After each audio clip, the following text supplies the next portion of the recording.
y a quelques années, la période de rentrée provoquait chez moi un stress intense. Juste avant la rentrée, je me posais énormément de questions, comme est-ce que ça va bien se passer cette année? Est-ce que je vais réussir cette année? Bref, beaucoup trop de questions, et je venais aussi souvent à me remettre moi-même en question. Ensuite, je suis arrivé à l'université, et là, j'avoue que la rentrée a provoqué un petit peu moins de stress chez moi. J'étais plus à l'aise, peut-être dû au fait aussi que j'avais plus confiance en moi, et que je me sentais un petit peu plus à l'aise à l'université plutôt qu'au lycée et au collège. Le seul problème, c'est que je me suis pris une claque. Alors peut-être pas à la rentrée, mais tout au long de l'année, je me suis pris une énorme claque parce qu'effectivement, le mode de fonctionnement à l'université est bien différent du mode de fonctionnement du collège et du lycée. Et c'est surtout dû au fait qu'à l'université, on doit être autonome. C'est-à-dire que les profs ne vont pas nous dire ce qu'on doit faire, on doit savoir gérer notre temps et notre emploi du temps tout seul. Les profs vont juste nous dire bah, vous aurez examen de mon cours à telle date et ensuite bah, tout le reste c'est à vous de vous débrouiller avec ça. Et c'est là où je me suis pris une énorme claque, parce que le changement il est assez flagrant. C'est un petit peu l'équivalent du changement que vous avez quand vous passez de la maternelle à la primaire. Bah, en maternelle, on s'amusait un petit peu, etc. C'était tout chill. Et puis on arrivait à la primaire où il y avait des contrôles, des dictées, etc. On rigolait moins. Bah là, c'est exactement pareil. Passer du collège-lycée à l'université, on rigole moins. Alors pour autant, à travers cette vidéo, mon idée, c'est pas de vous mettre la pression. Justement, cette année, je rentre pour la deuxième fois en première à l'université, tout simplement parce que j'ai décidé de me réorienter. Et donc bah, cette année, j'avais surtout envie de bien démarrer l'année. Et je me souviens que l'année passée, quand j'ai démarré à l'université, j'aurais aimé qu'on me donne des conseils pour survivre là-bas. Et c'est ce que je vais faire aujourd'hui, à travers 13 conseils que j'ai regroupés et que j'aurais aimé qu'on me dise durant ma première année d'université. Donc voilà, je vais vous donner ces 13 conseils. Mais avant ça, évidemment, ces 13 conseils ne s'appliquent pas uniquement à tous ceux qui rentrent pour la première fois à l'université. Ces conseils s'appliquent à tout le monde, peu importe l'année dans laquelle vous allez rentrer. Voilà, ça c'est fait. Passons maintenant directement à ces 13 conseils. Conseil numéro 1, ne pas avoir peur d'être tout seul. À l'université, c'est beaucoup plus difficile de se faire des amis qu'au collège-lycée, notamment parce que les classes sont beaucoup plus grandes, on est dans des amphithéâtres, là où au collège-lycée, on était dans des classes de peut-être 20 à 30 personnes, donc c'était assez facile de sociabiliser.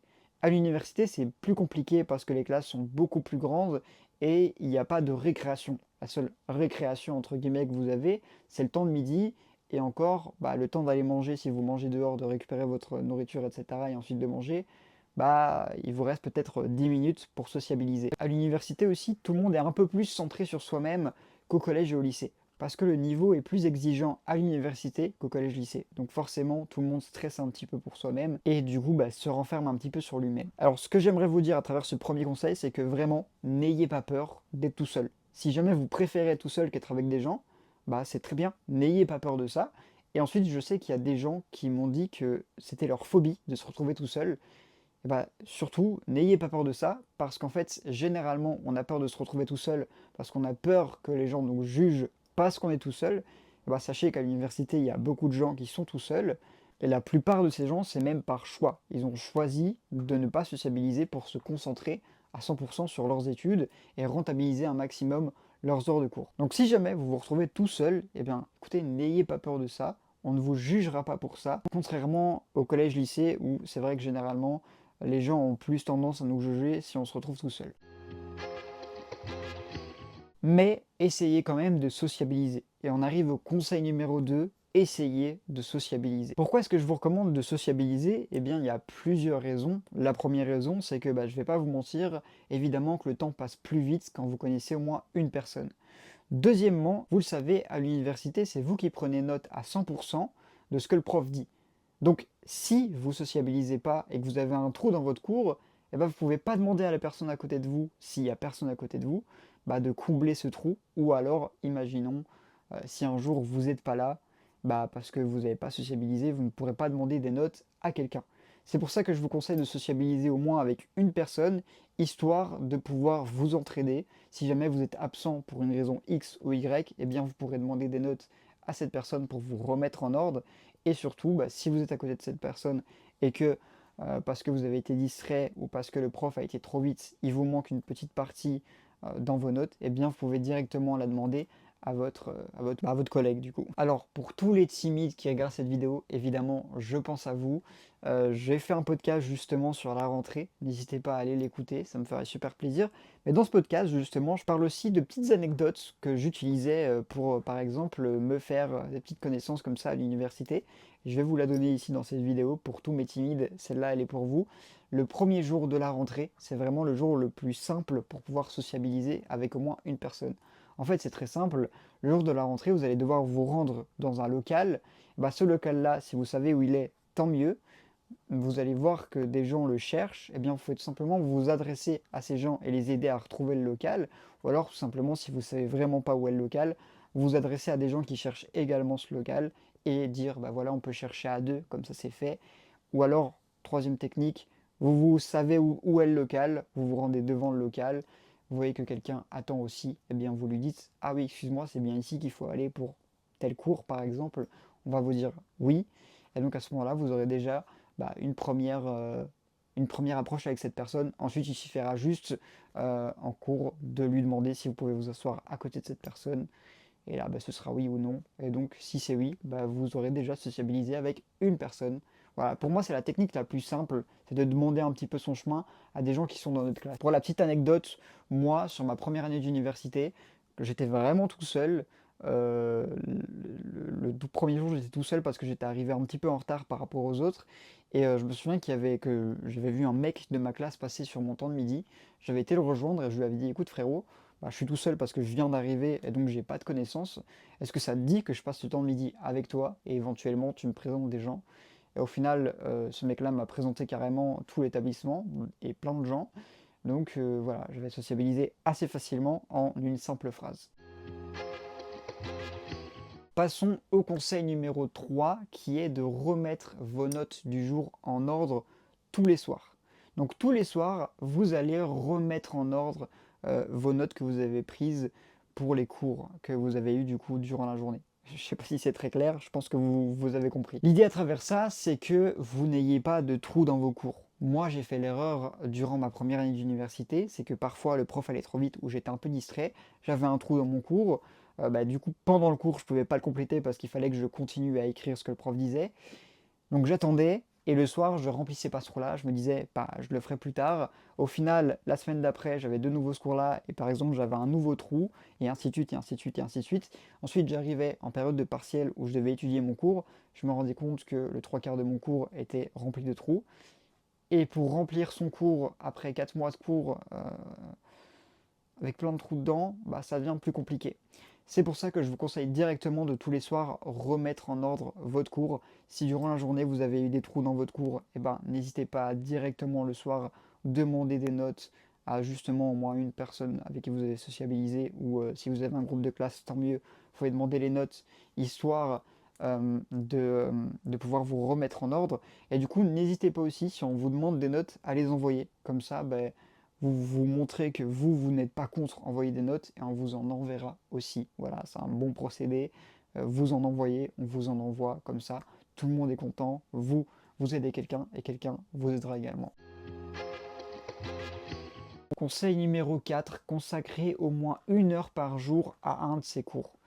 Voilà, ça c'est vraiment un des conseils que je mettrais dans... Il y a plusieurs conseils que je mettrais en haut de la liste, et celui-là, ça en fait partie. Quand je parle de consacrer au moins 1 heure par jour à un de vos cours, c'est pas forcément à étudier ce cours-là.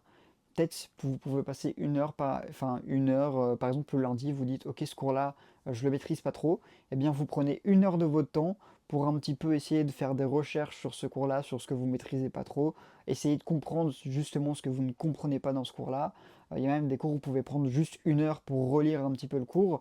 L'idée c'est que vous accumuliez déjà plusieurs heures passées sur certains cours, comme ça en période de partiel, eh bien vous ne découvrez pas le cours et vous avez déjà une petite base pour pouvoir ensuite étudier un petit peu plus en profondeur. Conseil numéro 5, dès le début de l'année, faites le tri entre les cours dans lesquels vous avez le plus facile et les cours dans lesquels vous avez le moins facile, et aussi entre les cours qui sont les plus importants et les moins importants. En Belgique, on fonctionne en système de crédit. Je ne sais pas trop comment ça fonctionne en France, mais en gros, en Belgique, par exemple, il y a un cours qui va être à 5 crédits et un cours qui va être à 2 crédits. Évidemment, le cours à 2 crédits, bah, c'est un petit peu moins intéressant que le cours à 5 crédits, vous vous en doutez. Donc le cours à 2 crédits, c'est que c'est sûrement un tout petit cours qui est assez simple à étudier. Donc celui-là, il ne va pas passer par exemple en priorité. Ce qui va passer en priorité, c'est les gros cours. Ça, vous le savez, en Belgique, on le sait grâce au nombre de crédits. Généralement, plus un cours a de nombre de crédits, plus c'est un gros cours. Par exemple, si vous avez un cours à 8 crédits, bah, il faut vraiment se mettre à fond dessus et ensuite seulement s'occuper des cours avec beaucoup moins de crédits. Ça, c'est déjà le plus important. Faites le tri dans les gros cours et dans les cours plus petits. Ensuite, faites également le tri entre les cours dans lesquels vous avez plus de difficultés et dans lesquels vous avez plus de facilité. Comme ça, vous savez déjà si par exemple vous arrivez au moment du partiel. Au moment du partiel, ça dure peut-être 2 à 3 semaines le partiel. Là, si vous savez déjà les cours dans lesquels vous avez un petit peu plus de mal, eh bien vous savez déjà sur quel cours vous devez prioriser votre temps. Et ensuite, s'il vous reste du temps pour étudier, là vous allez plus, vous irez étudier les cours où vous avez déjà facile. Mais l'idée c'est vraiment de privilégier les cours où vous avez le plus dur. Et donc c'est pour ça que dès le début de l'année, c'est bien de faire ce petit tri entre les plus gros cours et les plus petits cours et les cours où vous avez le plus facile et le moins facile. Comme ça, vous saurez déjà au moment d'étudier sur quel cours vous devez mettre le plus d'énergie. Conseil numéro 6, être organisé. N'hésitez pas à utiliser un agenda et surtout ne vous y prenez pas à la dernière minute.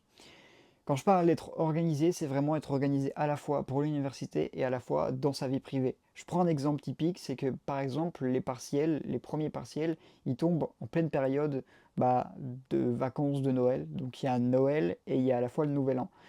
Donc c'est pour ça que c'est bien de bien s'organiser, comme ça vous pouvez bien étudier et en même temps, quand c'est Noël, vous pouvez bien profiter avec votre famille et quand c'est Nouvel An, vous pouvez également profiter. Voilà, donc vous essayez de vous organiser entre votre vie privée et votre vie à l'université. Et il faut toujours rester organisé, ne pas s'y prendre à la dernière minute. Par exemple, si vous devez rendre un devoir, ne vous y prenez pas 3 jours à l'avance. Pareil pour étudier, n'attendez pas le blocus pour étudier et restez organisé sur vos cours. Sachez tout le temps à quel moment vous devez avoir quel cours, c'est aussi cool. Et à quel moment vos examens auront lieu. Par exemple, je sais que, je donne un exemple au hasard, mais le 16 janvier, j'ai examen d'anglais, donc je sais que pour le 16 janvier, je dois être au taquet sur l'anglais. Moi, ce que je recommande, c'est d'utiliser un agenda. J'en utilise personnellement un, et ce que je fais aussi très souvent, généralement, l'agenda des cours est disponible sur un site en ligne. En tout cas, moi, généralement, à l'université, c'est ce qu'ils font. Il faut aller sur un site en ligne pour connaître son agenda des cours. Et moi, ce que je fais, c'est que sur mon iPhone, je mets cet agenda-là dans l'application de calendrier de mon iPhone. Alors, je ne sais plus trop la technique qu'il faut utiliser pour ça. Je peux vous faire un petit tuto s'il faut pour que vous puissiez le faire assez facilement. Mais c'est assez intéressant parce que du coup, j'ai pas besoin de tout le temps retourner sur ce site-là pour ensuite connaître, ok, la semaine prochaine, j'ai quel cours, à quelle heure. Je peux directement aller dans l'application calendrier de mon téléphone et le voir directement de là. Donc ça me fait gagner pas mal de temps. Si vous ne savez pas faire ça, écoutez, vous pouvez aussi faire très simplement sur l'iPhone. Je pense que vous pouvez aussi le faire sur Android, etc. Mais sur Safari, quand vous avez une page web, vous pouvez la mettre sur votre écran d'accueil. Vous faites partage. Donc vous faites partager, ensuite c'est ajouter un signet à l'écran d'accueil. Vous cliquez sur ça et du coup la page web sera directement sur votre écran d'accueil. Vous aurez juste à appuyer et ça vous redirigera directement là-dessus. C'est un petit gain de temps, mais personnellement je trouve ça assez intéressant. Conseil numéro 7, et je l'ai déjà dit, mais du coup ne pas attendre la période de partiel pour commencer à étudier. N'attendez pas que ce soit le blocus. En Belgique on appelle les partiels le blocus, comme ça vous le savez si je dis blocus. N'attendez vraiment pas cette période-là pour commencer seulement à étudier et à découvrir votre cours. Faites-le le plus tôt possible. Dès que vous avez un petit peu de temps, commencez à étudier. Par exemple, le week-end, vous pouvez réserver un des 2 jours, le dimanche ou le samedi, ou même juste une après-midi chaque week-end, pour justement déjà commencer à étudier certains cours. Conseil numéro 8, gérer son temps. Alors quand je parle de gérer son temps, c'est encore une fois gérer son temps par rapport à l'université et par rapport à sa vie perso. Mais ça, j'ai déjà dit dans le conseil numéro 6, quand j'ai dit être organisé. Là, quand je parle de gérer son temps, c'est aussi à penser aux petits détails où vous pouvez gagner du temps. Par exemple, moi, je dois prendre le train pour me rendre à l'université et pour revenir chez moi le soir. Le temps que je passe dans le train, je peux soit passer mon temps à rien faire et attendre que le temps passe, ou alors je peux déjà prendre ce temps pour commencer à étudier, commencer à remettre mon cours en ordre, ou même pour faire quelque chose d'un petit peu plus chill, pour me décompresser. Euh, c'est bien d'être tout le temps productif, mais c'est aussi bien de penser à autre chose, donc peut-être lire un livre, écouter un podcast. Donc vraiment, pensez à ce genre de petits moments, où vous êtes dans les transports en commun ou quoi que ce soit, où vous n'avez rien à faire, ben voilà, vous pouvez prendre un petit peu le temps de déjà vous remettre en ordre sur vos cours ou commencer à les étudier. Conseil numéro 9, quand tu prends notes, ne prends que l'essentiel en notes. Je m'explique. Durant ma première année d'université, j'ai été choqué du nombre de personnes qui notent à 100% ce que le prof dit.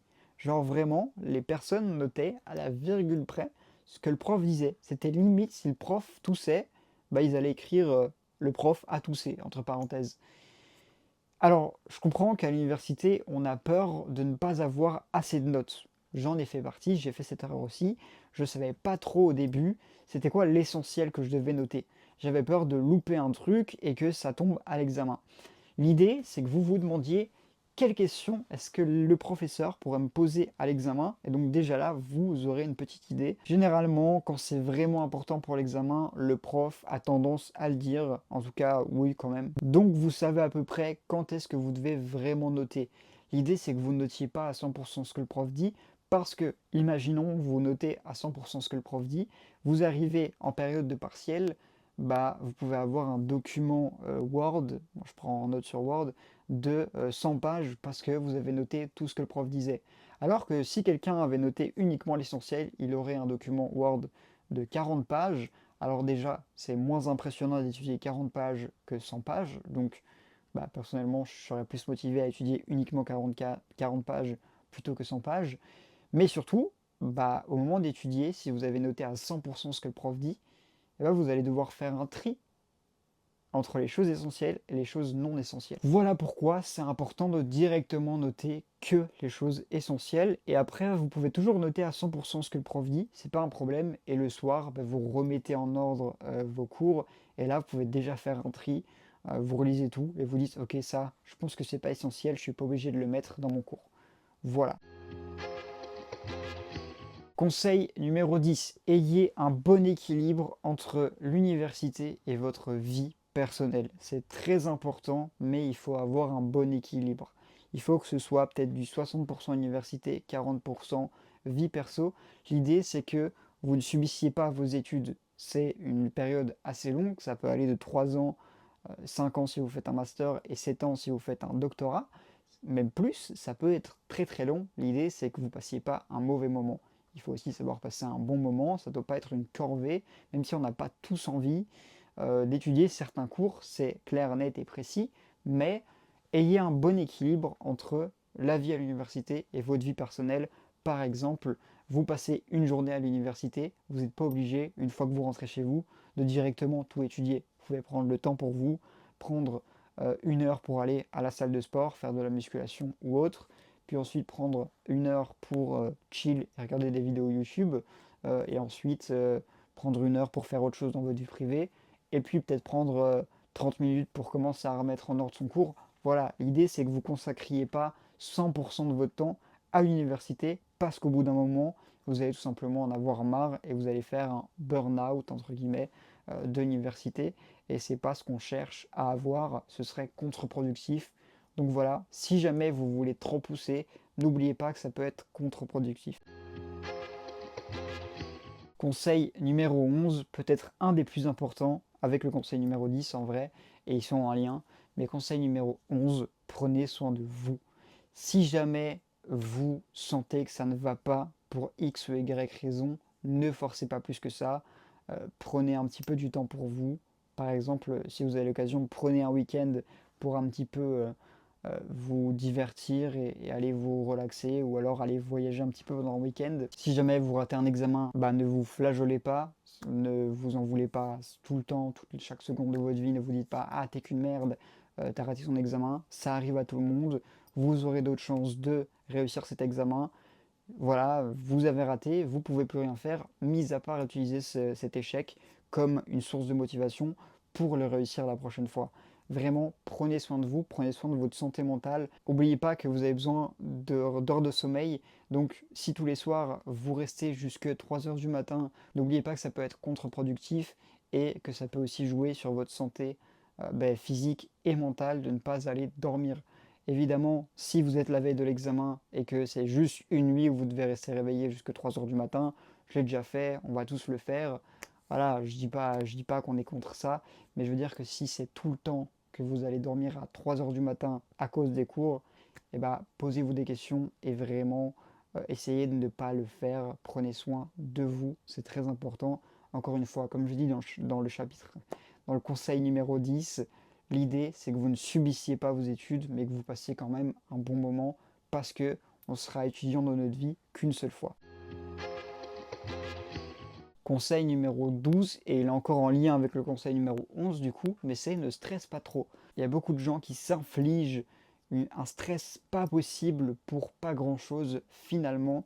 Vous le savez, le stress, c'est pas la meilleure des choses pour la santé. Ça peut causer des ulcères, ça peut causer la perte de cheveux, bref, c'est pas la meilleure des choses. Alors évidemment, je vous dis pas de ne pas stresser du tout. C'est pas possible, même moi en période d'examen, évidemment que je stresse, mais l'idée c'est essayer de réduire un maximum votre stress. Par exemple, si vous étudiez à l'avance, eh bien vous réduisez déjà votre stress parce que du coup, au moment des partiels, vous savez que vous n'êtes pas en retard sur ce que vous devez étudier. C'est ce genre de petites choses que vous pouvez faire pour réduire votre stress au maximum. Par exemple, le matin ou le soir, prenez 15 minutes pour faire de la méditation ou de la respiration contrôlée et ça réduira déjà un petit peu votre stress. Mais vraiment, avoir un taux trop élevé de stress, c'est pas la meilleure des choses à l'université. Et enfin, le dernier conseil, et qui est un des conseils que je vais mettre en application cette année parce que je ne l'ai pas fait l'année passée et que j'en ai énormément entendu parler, c'est l'écoute active. Faites de l'écoute active. Alors, de l'écoute active, c'est quoi? C'est se concentrer à 100% sur ce que le prof dit. Je sais, à l'université, c'est dur de se concentrer à 100% sur ce que le prof dit parce qu'on doit en même temps noter ce que le prof dit, justement. Mais voilà, il faut essayer de faire un petit peu d'écoute active. Si vous écrivez que l'essentiel, vous pouvez déjà un petit peu pratiquer ça. Cette année, moi par exemple, ce que je vais faire, c'est que je vais tout simplement payer une IA, voilà, une IA qui va tout simplement retranscrire tout ce que le prof dit. Et ensuite, ben moi, je pourrais tout simplement faire de l'écoute active parce que l'IA fera le travail à ma place. Bon, derrière, ça me demandera également du travail parce que quand je rentrerai chez moi, ben, je devrais euh, réduire mes notes parce que du coup l'IA va noter à 100% ce que le prof dit. Donc bah, le soir, je devrais passer mon temps à récupérer uniquement l'essentiel, mais je vais essayer un petit peu l'écoute active. Si vous voulez, je vous ferai une petite vidéo sur cette IA en question et sur mon expérience avec l'écoute active, est-ce que je recommande ou est-ce que je recommande pas. Mais en tout cas, de ce que j'ai entendu dire, l'écoute active marche plutôt bien. Ça vous permet à l'examen de vous rappeler par exemple, si le prof fait une petite blague en expliquant un principe et que vous devez expliquer ce principe à l'examen, eh bien, le fait d'avoir fait l'écoute active, ça vous permet de vous souvenir que le prof avait fait une blague et donc ça vous permet de vous souvenir que vous étiez assis à tel endroit, dans telles conditions et de vous rappeler du principe. Bref, je ne sais pas si vous avez compris, mais l'idée c'est que votre mémoire, grâce à l'écoute active, sera un petit peu meilleure. Voilà, on arrive à la fin de cette vidéo de mes 13 conseils pour la rentrée. J'espère que cette vidéo vous aura plu, j'espère qu'elle va surtout vous aider. Et je vous souhaite une bonne rentrée si vous n'êtes pas encore rentré. Et si vous êtes déjà rentré, n'hésitez pas à me dire comment cette rentrée s'est passée. En tout cas, je vous souhaite que de la réussite pour cette année. N'hésitez pas à vous abonner. On va vivre cette année d'université ensemble. Puis on se retrouve très vite pour une prochaine vidéo. C'était Lorenzo. Ciao.